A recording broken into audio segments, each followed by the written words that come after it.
Hello, everyone, and welcome to Miss Hope's Reading Hour. I was having a little bit of a connection issue. Was wondering why I wasn't going live. It was just swirling. Wondering why I was doing that, but nevertheless, we are here on Miss Hope's Reading Hour. So glad to see you all on this wonderful Wednesday. So it was a little cloudy today, a little overcast, a little dark, but the sun came out and it was beautiful outside. Kind of warm too. I was like, oh, it is kind of warm. Let me sit back a little bit. It's like it's a little warm out here. So it turned out to be a pretty nice day. Hopefully, once you are done your classes at 3 o'clock, either if you were doing virtual school or if you're doing a hybrid, hopefully you were able to get outside and have some time outside to get out in the fresh air, because it was very nice by about the middle of the day, but it still felt good outside all day. Okay, so hopefully you are having a great, wonderful Wednesday. So my Wednesday so far has been okay. It seems to have been really busy. Like I had a lot of meetings today, a lot of Zooms to be on. I still got homework. I'm in school, so that goes with the territory. Hopefully you don't have any homework. You got your homework done. So today is going to be another 4-book day, because I had 3 books that I felt like went really well together, because all of the books have bears in them. That's why I said very good Wednesday. You get it? Very good. Very good. You get it. You're smart people. So we are going to have a very good time on Miss Hope's Reading Hour today. Now, before I get started with the books, this wonderful music that you hear and the books that we are going to read today, Miss Hope does not own the rights to any of them, but they are on here for your reading and listening enjoyment. Okay? So we have 3 books, and then we will get back to our chapter book, Walking with Miss Millie. Okay, so let's go to, in no particular order, okay? Not saying which one I'm going to read first. No particular order. The first book I'm going to show you is from a classic series. I remember these books when I was your age, okay? So, the Berenstain Bears. He Bear, She Bear. We're going to read this book today. A Berenstain Bears book. These books have been around for so long, by Stan and Jan Berenstain. So we're going to read He Bear, She Bear. All right, and then we are going to read this one that I thought was really cute. It's called Bear Shadow by Frank Ask. Sorry if I butchered your last name. Hopefully I didn't and I pronounced it right. It's called Bear Shadow. We're going to read this book today. And we are going to read You and Me, Little Bear. This book is by Martin Waddell, illustrated by Barbara Firth. This one was a pretty cute book too.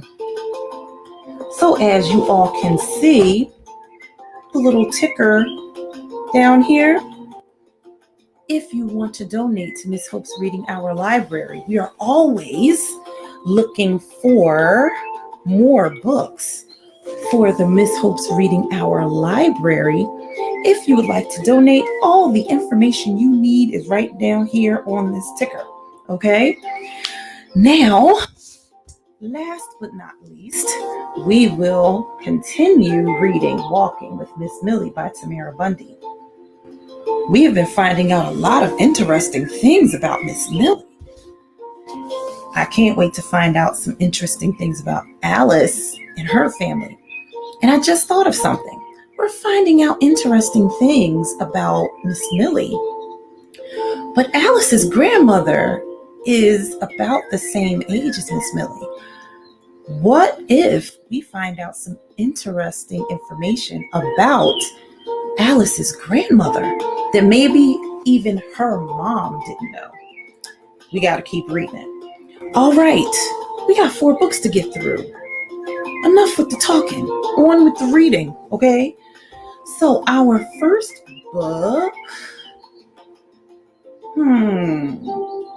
I think I am going to go in order. I didn't even mean to do it that way, but I think I am.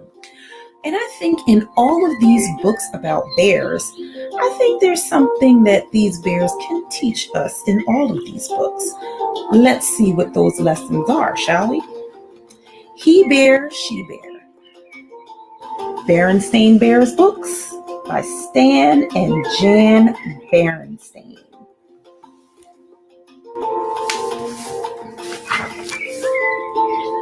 And this is a Random House book. Oh, wow. These books were originally written in 1974. What did I tell you about old books? Old books are still good books. He Bear, She Bear. I see her. She sees me. We see that we are he and she.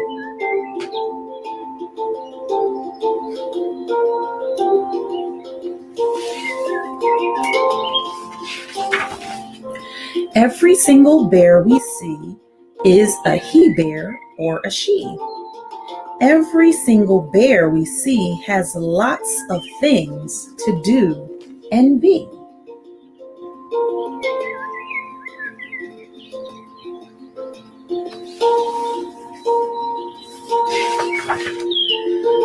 I'm a father. I'm a he. A father's something you could be. I'm a mother. I'm a she. A mother's something you could be.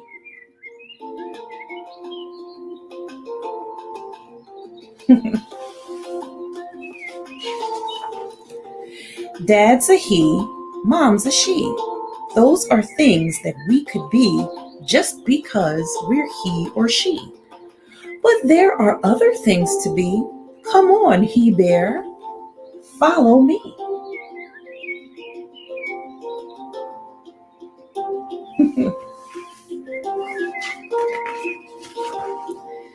We could fix a clock, paint a door, build a house, have a store.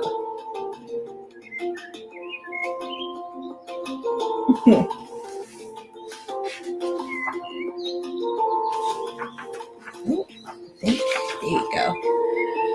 Drive a dump truck, drive a crane, bulldoze roads, drive a train.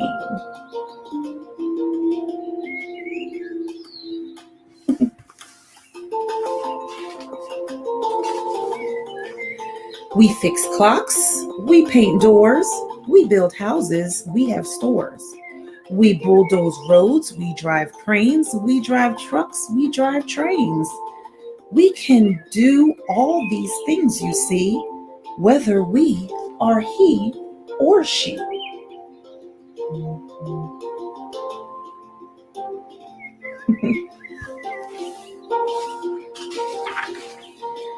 We climb ladders to fix wires. We climb ladders to put out fires. That's Officer Marguerite. She tells us when to cross the street.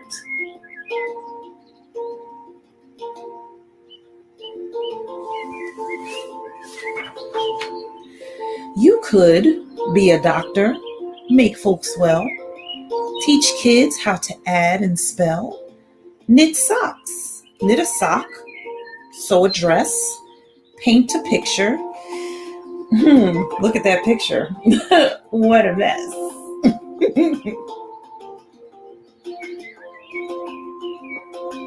But he tried.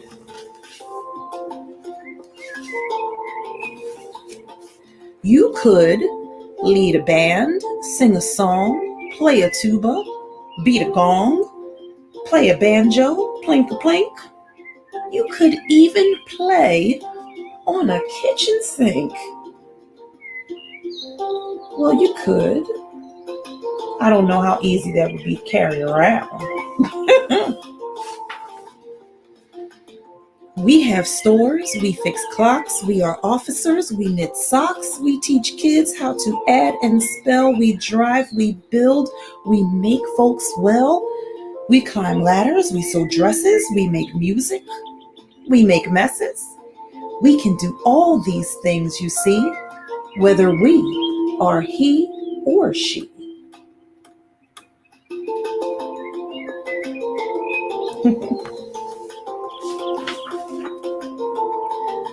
What will we do, you and I? I'll tell you what I'm going to try. I may build bridges, I may climb poles, I may race cars, I may dig holes.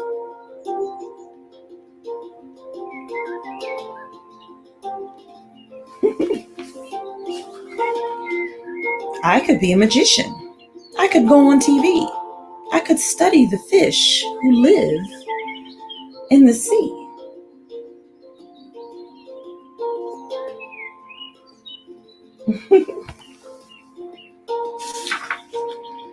I'll be a cowboy. I'll go to the moon. I'll feed a whale. I'll train a baboon.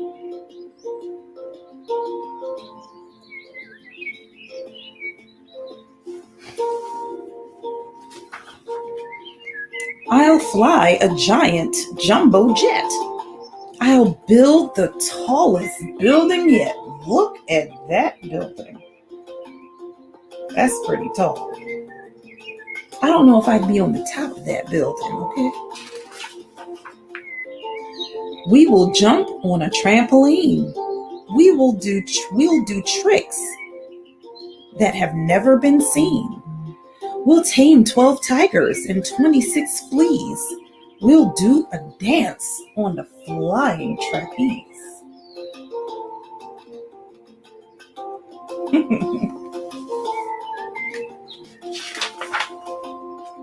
We'll jump and dig and build and fly. There's nothing that we cannot try.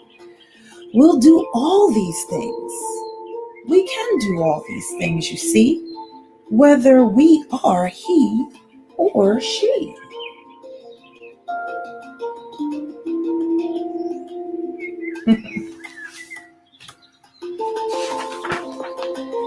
So many things to be and do. He bear, she bear, me and you. The end. Wow, they were going to do a lot of stuff. But all of those things, many of those things, doesn't matter if you're he or she, you can do them. You know, I actually would like to use a jackknife into the ground or bulldoze something once. I think that would be pretty cool. But he or she, I could do that, even though I'm a she. Very good lesson for my friends. So, my teacher friends, parent-teacher friends, any of your students or children who are like, you know, I want to be a construction worker and they're a girl. Or I want to make clothes and they're a boy. Guess what? That would be a really good book to read to them. Because sometimes people will make you feel like, oh, you can't do that. Oh, you shouldn't do that. No, he or she, I can still do that. Okay? Now, our next book, Oh, it's this one. Do I want to read that one? No, I'm going to read this one. Bear Shadow by Frank Ask. I'm hoping that's I'm sorry if I butchered your last name. This is a scholastic book, Bear Shadow. I really liked this book. One day, Bear went down to the pond with his fishing pole and a big can of worms. While he was putting a worm on his hook, he looked down and saw a big fish. I'm going to catch that fish, thought Bear to himself. Well, I guess you should think that you're going to catch it if you're going to go fishing. You just ought to think you're going to catch the biggest fish. But when Bear stood up to throw his line in the water, his shadow scared the fish away. Go away, Shadow, cried Bear. But Bear's shadow would not go away.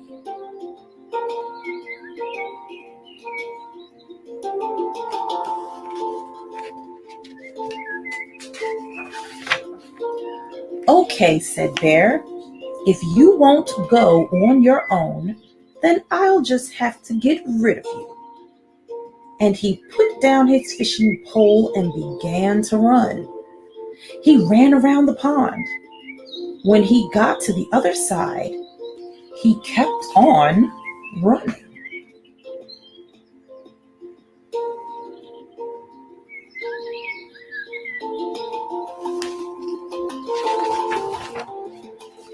He ran through a field of flowers, jumped over the brook, and hid behind a tree.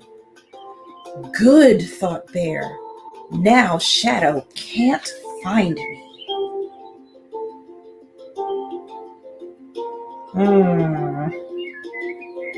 Is he really hiding from his shadow? We will see. But Bear was wrong. When he stepped out from behind the tree, the first thing he saw was Shadow. Nearby was a cliff. Bear walked over to the cliff and looked up. I'll climb so high Shadow won't be able to follow me, thought Bear.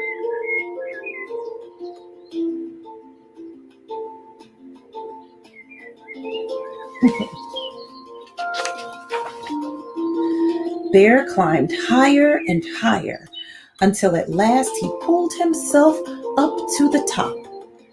Huffing and puffing, he smiled with pride. Then he looked down and saw Shadow.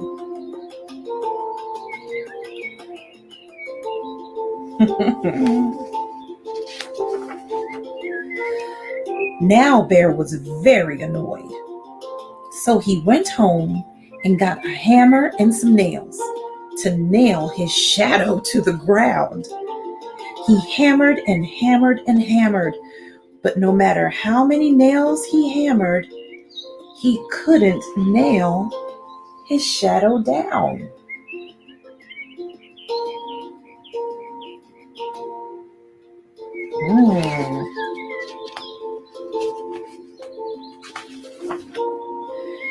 If I can't nail him down, thought Bear, maybe I can bury him.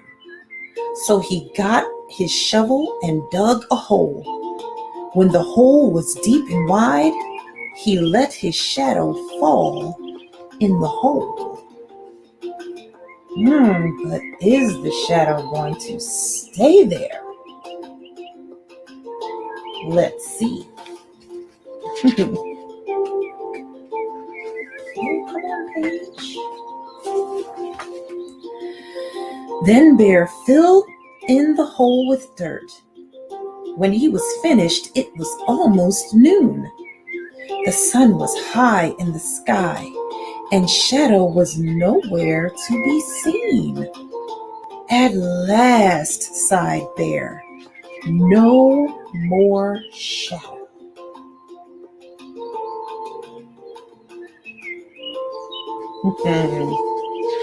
Is it going to stay that way? But now, Bear was very tired. So he went inside and took a little nap.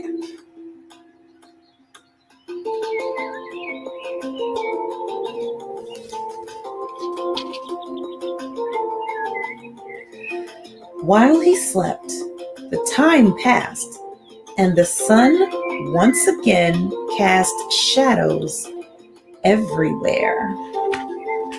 So, let's take a look at these. So, as you can see, there it is at noon. Then afternoon, see there's a little shadow? Then a little later. Then even later, still more shadow. And it's moving, almost like a clock. It's kind of what happens with the sun. Uh-oh. When Bear got up and opened his door, he saw his shadow on the floor. "Not you again," exclaimed Bear. And he slammed the door, hoping to lock Shadow inside. But Shadow was too quick.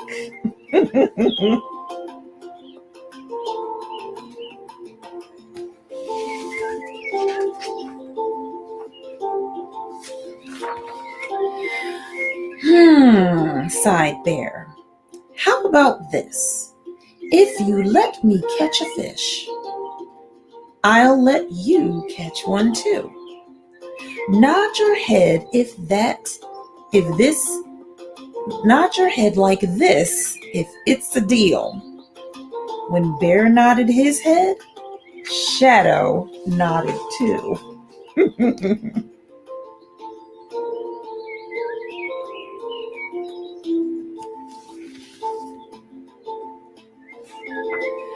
So Bear went back to the pond. Once again, he threw his line in the water. By this time, the sun was in a different part of the sky, which made it easy for Shadow to keep his part of the deal.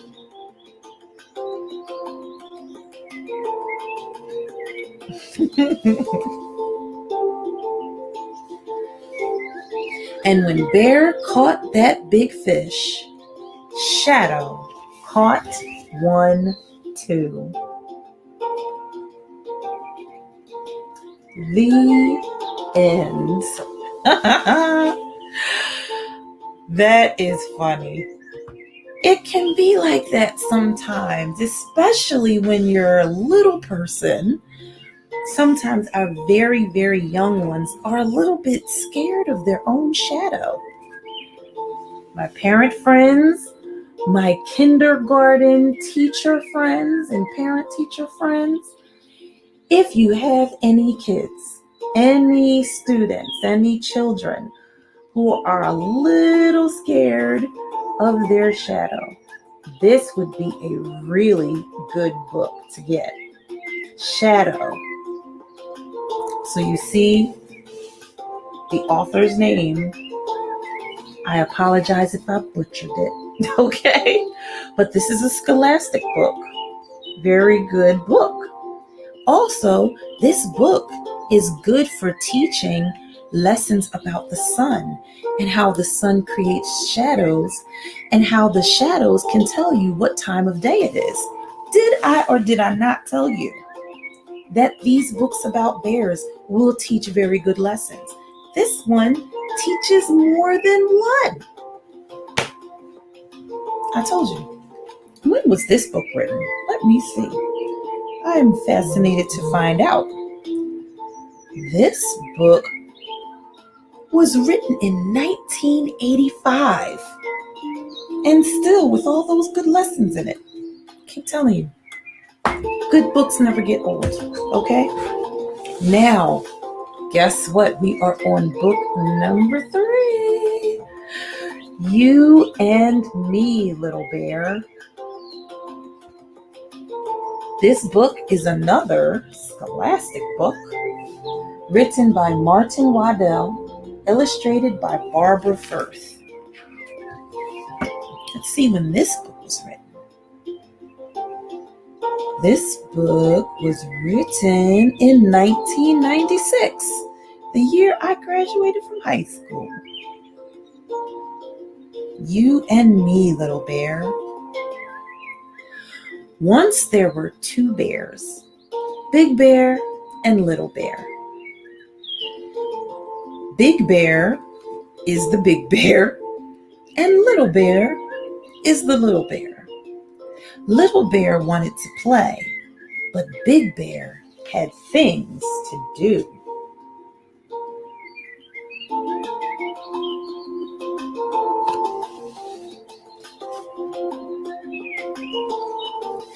I want to play, Little Bear said. I have to get wood for the fire, said Big Bear. I'll get some too, Little Bear said. You and me, Little Bear, said Big Bear. We'll bring the wood in together.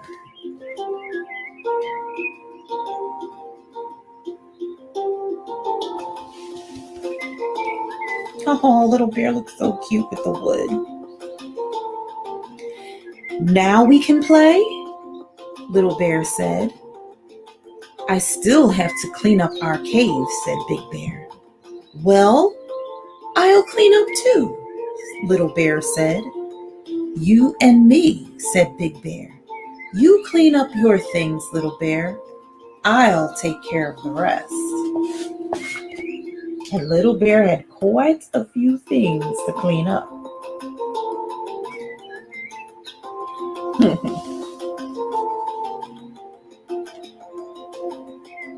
I've cleaned up my things, Big Bear, Little Bear said. That's good, Little Bear, said Big Bear, but I'm not finished yet. I want you to play, Little Bear said. You'll have to play by yourself, Little Bear, said Big Bear. I still have plenty to do. Little Bear went to play by himself while Big Bear continued the work.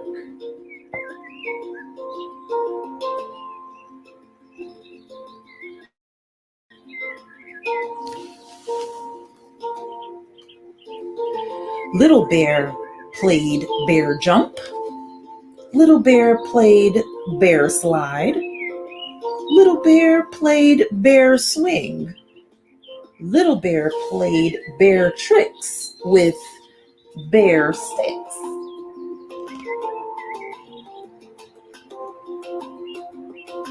I wonder if these games are really any different just because they're being played by a bear.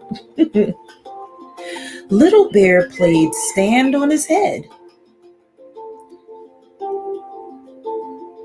And Big Bear came out to sit on his rock. Little Bear played bear run around by himself. And Big Bear closed his eyes to think.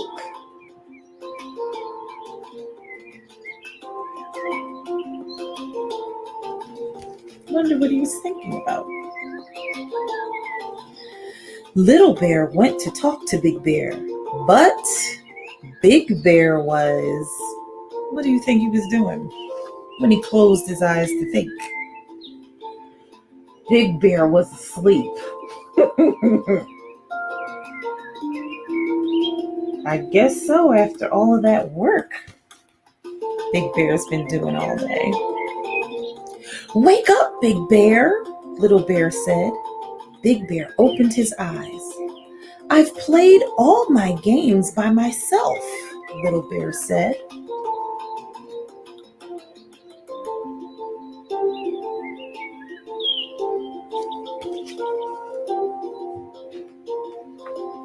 Big Bear thought a minute. Then he said, let's play hide and seek, Little Bear. I'll hide and you seek, Little Bear said, and ran off to hide.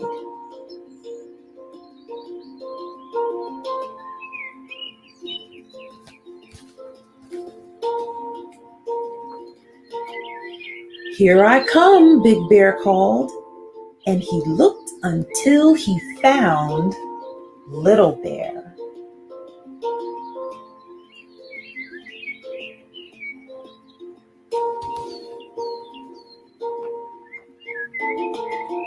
Then Big Bear hid, and Little Bear looked.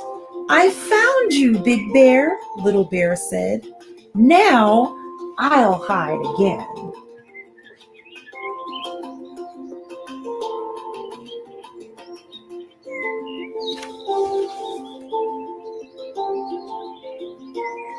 They played lots of bear games.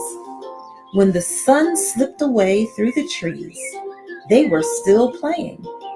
Then Little Bear said, "Let's go home now, Big Bear." It's getting late, and maybe Little Bear's tired.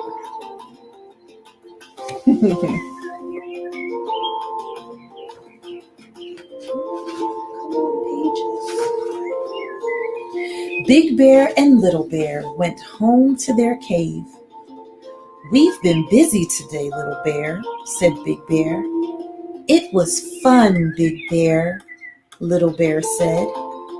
"Just you and me playing."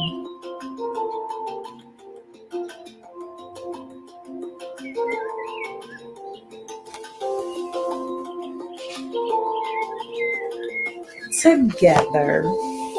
Oh, look. First they cleaned and worked together. Then they played together. Then they went home together and ate dinner together. The end. Such a sweet story, you and me, Little Bear. The lesson in this story: sometimes adult people, all the little ones want is to be around us and to play with us and hang out. But for you, my young ones, sometimes a good way to spend time, and you might not think it's the funnest thing to do, but the best way to hang out sometimes with your older brothers or sisters, or with your mom or dad, or your grandma or your grandpa, is when they have a lot of stuff to do. Because even though you're younger, you could offer them a lot of help, and it could be fun helping them. And then when they're done, when you're all done, all the work you have to do, which it gets done faster because you're helping, then you have more time to play together. Very good lessons in all three of those books. Guess what, my friends? We are on our fourth book. We did it again. We made it through a 4-book broadcast. We got to our last book, Walking with Miss Millie. We did it again. We are phenomenal. We did it again, friends. We got to our last book, book number 4, where we are going to find out more about walking with Miss Millie. So far, we have found out that Miss Millie was married. Yes, she was. And that she had a son. And that she lost her husband and her son. Found out all of this when they changed their route and walked through the cemetery instead of walking up to the corner where the church was. So we found out that.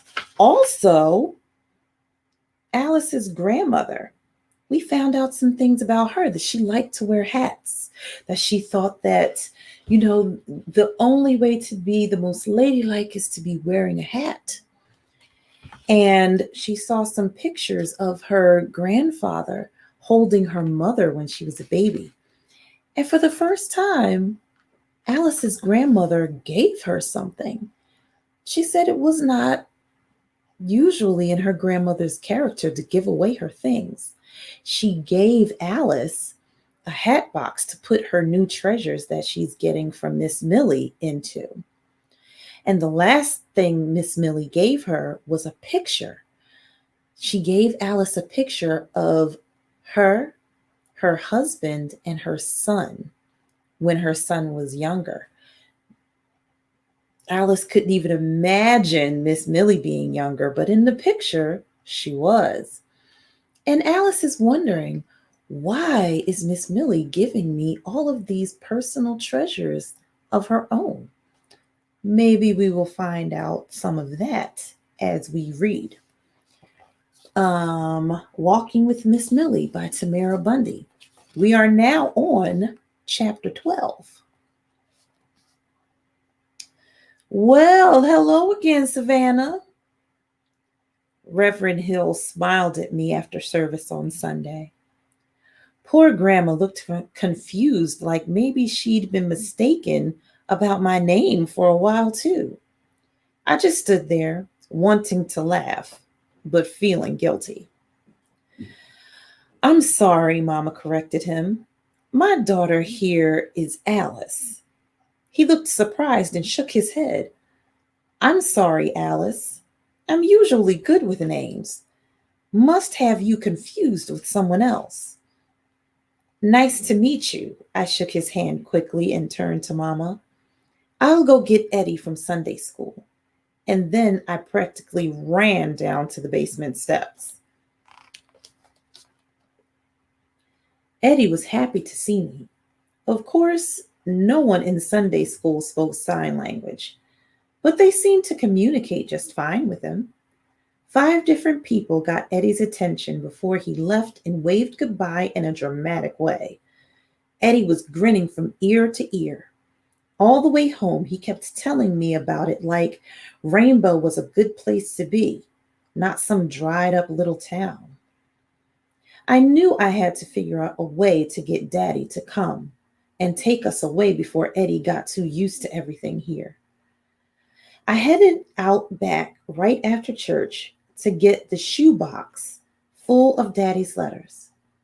Sitting myself down in the grass by the shed, I opened the box on my lap. The musty smell of the first letter I opened made me sneeze. When I blinked my eyes open from the sneeze, I was surprised to see the letter was another poem written by Daddy about what he loved about Mama and Rainbow. On the schoolhouse bleachers, during the football game, the chill wind warmed when I'd say your name. I pulled out another letter. It was another poem. A cemetery's bench was never meant for this, but under that old oak tree, we shared our first kiss. Each and every letter I opened after that turned out to be one more poem written by my daddy. I tried to think real hard to remember if Daddy ever seemed to like poems when he lived with us.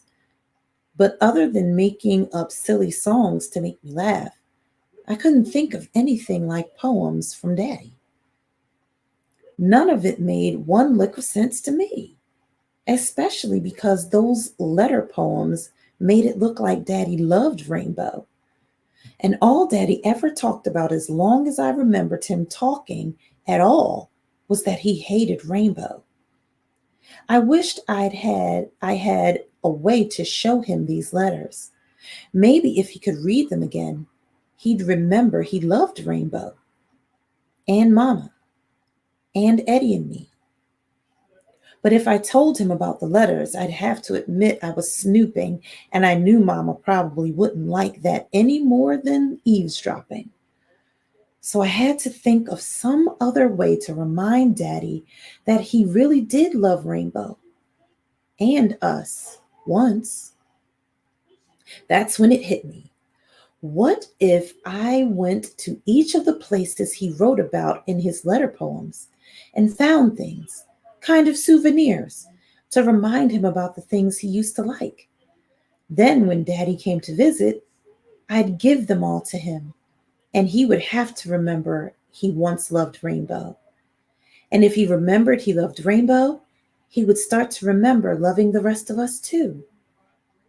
The possibility of it all made me happier than I'd been in a while. I read the letter about the wishing well again, and at lunch asked Mama if she ever heard of a wishing well in Rainbow. She thought it was a peculiar thing to ask, but remembered there was a wishing well in the park on the street behind the church. I was getting the bike from the shed to go check out the wishing well when Eddie saw me. I go too? He didn't even know where I was going. It never mattered to Eddie. He just always wanted to be there. I figured he might as well come, even though I wasn't sure I was going to tell him what I was doing with all the letters and all. Of course, I couldn't ride the bike too fast since Eddie didn't have one and was walking beside me. I'd ride up the bumpy brick road 1 or 2 house lengths and then double back to wait for him to catch up. Even though waiting for Eddie to catch up took longer and the Georgia heat grew stronger, we finally made it to the park. If you could call it a park. There was a rusty slide and an old swing set with one broken swing and another swing that looked like it would break with the next hint of a breeze. In the middle of the park, there was a spinning thing that Eddie tried to ride on. But when he touched it, something big and brown and fast ran from under it and into nearby bushes. "What's that?" Eddie sighed as his huge eyes followed where the thing ran. "Rat?" I signed back as I motioned for us to go. Suddenly, I didn't care if there was a wishing well there. I just wanted to get away from things that run out from under other things. But Eddie froze where he stood and pointed to the bushes that lined the park. I followed where he was pointing. That's when I saw the bushes moving like they were being blown by a gigantic breeze. But the problem was, there was no wind whatsoever that day in Rainbow.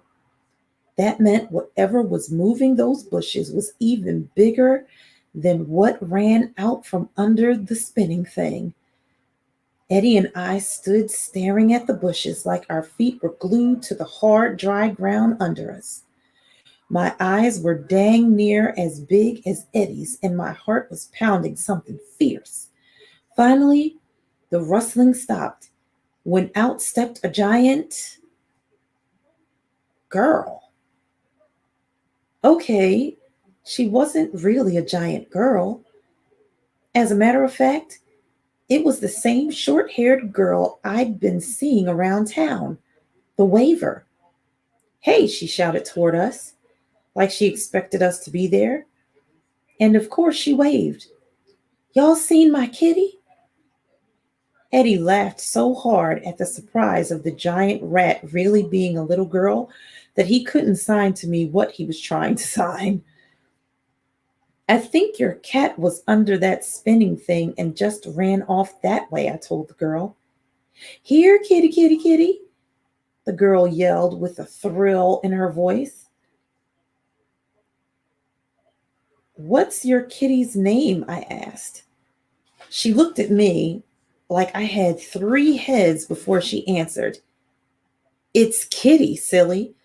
And I'm Pam. I seen y'all around. Y'all living here now?" "No," I yelled in answer. "We're just visiting our grandma. We live in Columbus." "Oh, I thought..."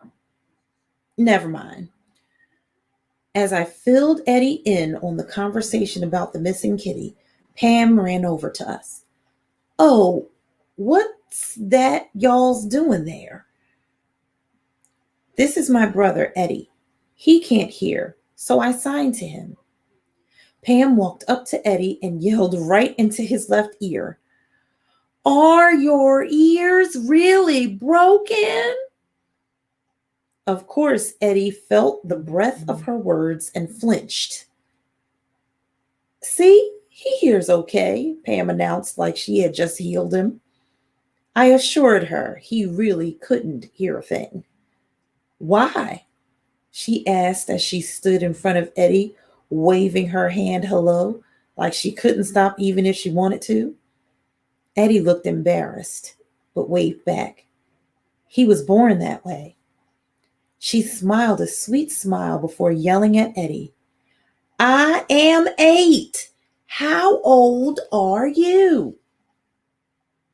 When she held up 8 fingers and pointed to herself, Eddie, of course, figured it out and held up 6. Again, Pam clapped her hands. Good. You understand. Good boy. I decided to let her have her thoughts of miracles as I wandered around looking for the wishing well. I'd wandered a bit behind the bushes when I heard a meow. When I turned toward the sound, I saw what must be Kitty, standing right on top of the well. The well was in a corner of the park, with its stones falling out all around it like it was shedding its skin. I peeked inside it, and as far down as I could see, there was nothing. Hello, I shouted down the well, since that's what I thought you did with wells. My hello really didn't echo, though it just sort of got swallowed up and disappeared. I suspected if it really was a wishing well, its main wish might be to get out of that park. Still, it seemed to be where Daddy was writing about. I pulled the letter from my pocket and read it again. The sun's golden rays danced in your hair. You looked in my eyes and asked if I care. How could I explain my feelings so true as I sat there that day by the wishing well with you? All of a sudden, I could see Daddy and Mama sitting there as teenagers, so in love. But instead of that making me happy, it made me sad. Still, I picked up a stone that had broken off from the well. I'd bring it home and save it for Daddy to remind him of happy times in Rainbow. I called to Pam to get Kitty so Eddie and I could head back to Grandma's house. There you are, silly kitty. Pam practically purred to her pet. I motioned for Eddie that it was time to leave. Pam stopped her purring and looked at me like I was leaving her birthday party right after I got there. Where y'all going? Don't y'all want to stay? Or I can go with y'all if y'all want. It was a good thing Eddie couldn't hear because he would have certainly tattled on me for my manners when I just plain as day told Pam no. Just like that. I guess I could have told her I wasn't needing any friends in Rainbow since I wasn't staying long, but I didn't. No explanation to soften it. Just no. I have to admit, I did get an uncomfortable feeling in the pit of my stomach when I looked back and saw her standing there looking so sad, holding her kitty as I rode away. Chapter 13. Miss Millie had told me I didn't have to walk Clarence on Sunday, but she'd be happy to see me come Monday morning if it struck my fancy to do so. Not sure if my fancy was struck or not, but I honest to goodness was looking forward to the idea of walking when Monday rolled around. Since I'd spent a lot of the weekend looking at the picture of her family, I had made up all sorts of stories about her boy and how he died. Each one of those stories made me sadder than the one before. I needed to know what had happened. Mama always says people will share their stories on their own time, in their own way, and asking too many questions is just being nosy. So when we started walking, I tried hard to be patient, going on and on about the weather. I wish they didn't shut down the pool, I complained. I remember swimming in that pool when I was real little, but Mama said it's closed now. Miss Millie nodded. Yep, everybody lost that fight. What you mean? Remember how those laws changed, not allowing separate places for black and white folks? I nodded and she continued. Well, when the law said black folks as well as white folks had the right to swim wherever they wanted, some people got upset. They couldn't agree. Got so ugly, the city just up and closed the pool. Like I said, everybody lost that fight. Dang shame. Dang shame, I agreed. Thinking about the pool closing, her brother dying, and her husband having to be buried in the back of the cemetery made me so mad. I wanted to know what happened to her boy, but now I was afraid to find out. But I really needed to know, so I blurted out, Can I ask what happened to your boy? Mm-hmm, Miss Millie answered as she continued to walk, slow toward the church. Her breathing picked up, and I wasn't sure for a moment if I was supposed to ask again. Before I could come to a decision on that matter, she cleared her throat and began. Me and Clayton married before James died. The year was 1905. Still living in Atlanta. Found out I was with child in '06. James was so excited about being an uncle. Used to talk to my belly and be so funny. Right before he was killed in the riots, he told me he had to go somewhere to make a better world for his niece and nephew. Then he made me promise not to let my baby into the world before he got back. We reached the church right then, and I heard laughing. In the parking lot were two boys who were in front of Grandma's house last week. I didn't know if Miss Millie could hear, but I was sure hoping she didn't since she was in the middle of a story about her boy's short life, and laughter just felt rude. She paused for a minute, and we stood there. The boys were straddling their bikes, and the bigger one started yelling and pointing at Miss Millie and me like we were some sort of sideshow at the circus. I couldn't catch what he was saying, but the few words I could make out made it clear not hearing more was a good thing. I stuck my tongue out at them, holding it there long enough for extra effect. Miss Millie didn't see me stick out my tongue, but there was no doubt she saw the rudeness of boys. Still, she didn't seem surprised or mad. She just motioned for us to keep walking. Those there are the McHale boys, she told me. Their daddy and some others in their family still don't think black people belong here in this neighborhood, and they like to make sure we know it. We come far apiece, but I guess you can see we have a far piece to go. I was downright fuming. Miss Millie was in the middle of her memory about her brother going off before he was killed by white folks, and all these years later, there were still more white folks stuck in the middle of being stupid. I didn't want to ask her to finish her story.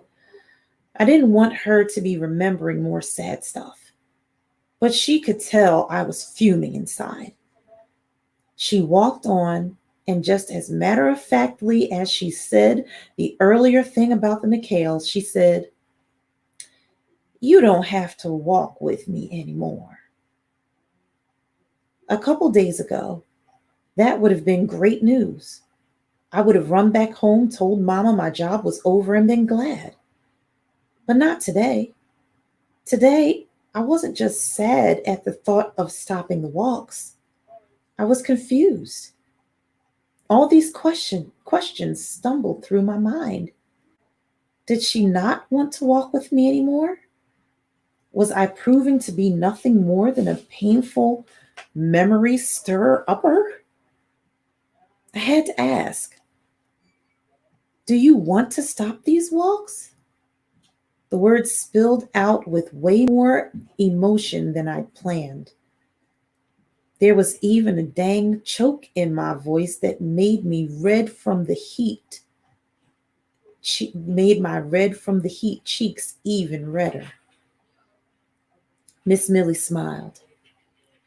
Alice girl, I'm used to stuff like that there. Don't particular like it, but I'm used to it. I'm so old and been through so much, ain't nothing people can say or do that can hurt me anymore. But you, this time her voice cracked. You never been on this side of ugly before. And I don't want you shoved across that line on my account.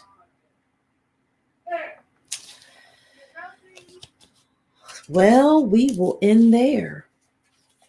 So, Miss Millie is trying to keep Alice from seeing kind of the ugliness of what's going on down there in Rainbow, Georgia, during the time when there were racial tensions.